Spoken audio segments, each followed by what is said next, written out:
This is something like Iron Man with 3D print. Anyway, here's the show. This week didn't have an event or a big sales push, but honestly, these are the weeks that matter the most when you're trying to build a strong 3D printing brand and business.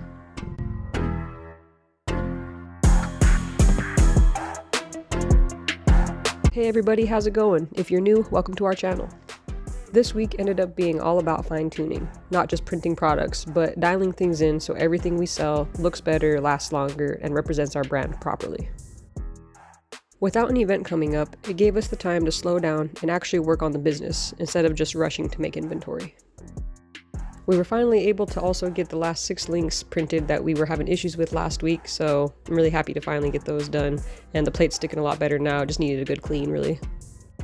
A big focus this week was fine-tuning our newest keychain design, specifically in the slicer settings. We have an issue with the lower letters kind of looking like an ironing or filament issue, and then I wanted to close up the tiny gaps around the small twinkles to clean up the look a little bit better. Small changes like layer height, wall count, and ironing don't look too dramatic on camera, but they make a huge difference in how the product feels in someone's hand. This is the part most people skip, but if you want to sell prints, consistency and quality matter way more than printing fast. For this change, we lowered our line width down to 0.25. We noticed it was having an issue with the ironing, so we're going to have to figure out the ironing setting for that line width. We also took a break from inventory work to print a gift for my nephew. This is one of the things I love about 3D printing, is being able to create something personal instead of buying something off of a shelf. And even when it's not for the business, projects like this still teach you something that carries over into your product work. And this is a Labubu if you can't tell, and he calls them La La Boo Boos. So that's what we printed. The rest of the week was mostly inventory restocking. A lot of this looks repetitive, printing the same designs over and over again, but this is the kind of work that keeps stress lower when events and markets come around.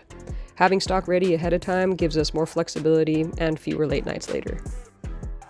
Our Native Pride hype chains have been selling really well, so we're definitely going to keep restocking those as much as we can. I might try to start printing more than one on a plate when it comes to the actual medallion piece of it, but the links kind of take up a full plate, so it is a process to get all of these ones restocked, and I have to print the same links and everything that matches the size of the hype chain I'm doing. But I think if we can triple or double up on the medallions on per plate, then we'll definitely see an increase on our production time for these. And they're turning out great right now, so we're going to keep going at it. Well, 'tis the season. We got the Christmas colors loaded up.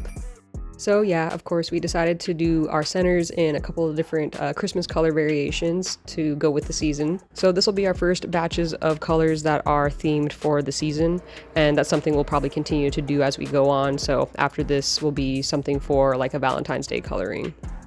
One of my Patreon subscriptions dropped some awesome spooky skeleton style ornaments with a heart in the center, so we just had to get some of those printed.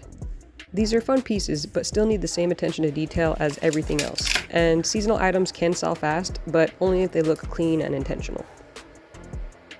While we were printing the Christmas centers, I noticed there was a quality issue with the white PLA filament on the very top layer. It seemed to be rougher than normal, and also seemed to be ironing over the edges a little bit. So this was the same issue we have on our keychains as well. And I typically always use the Overture brand white PLA and have had it dialed in pretty well for ironing. In the past, everything's turned out pretty good, but for some reason this is a new roll, so maybe batch to batch there's a difference. I don't really know, but an ironing calibration test is what we're going to use to figure this out. So I went ahead and hopped onto Maker World to find a quick ironing calibration model to get printed. I went with a model that didn't take up too much filament and had a pretty good range on the flow and the speed in the different options that they were going to print off. So I went ahead and went with this one here. And a quick note here, the line width is going to make a difference on your ironing settings. The line width we had on some of the other keychains was at 0.25.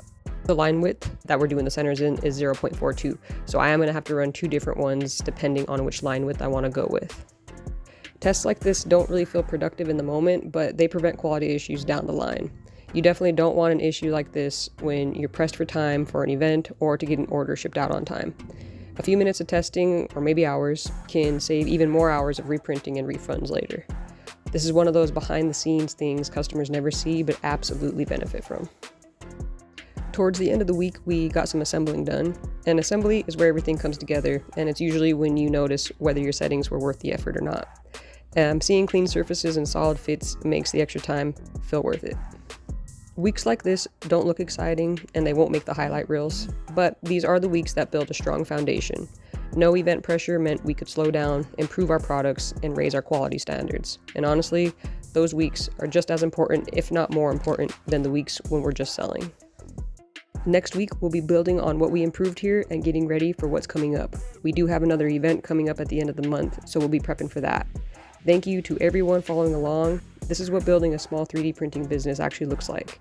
And if you're doing something similar, keep going. Progress doesn't always look exciting, but it adds up.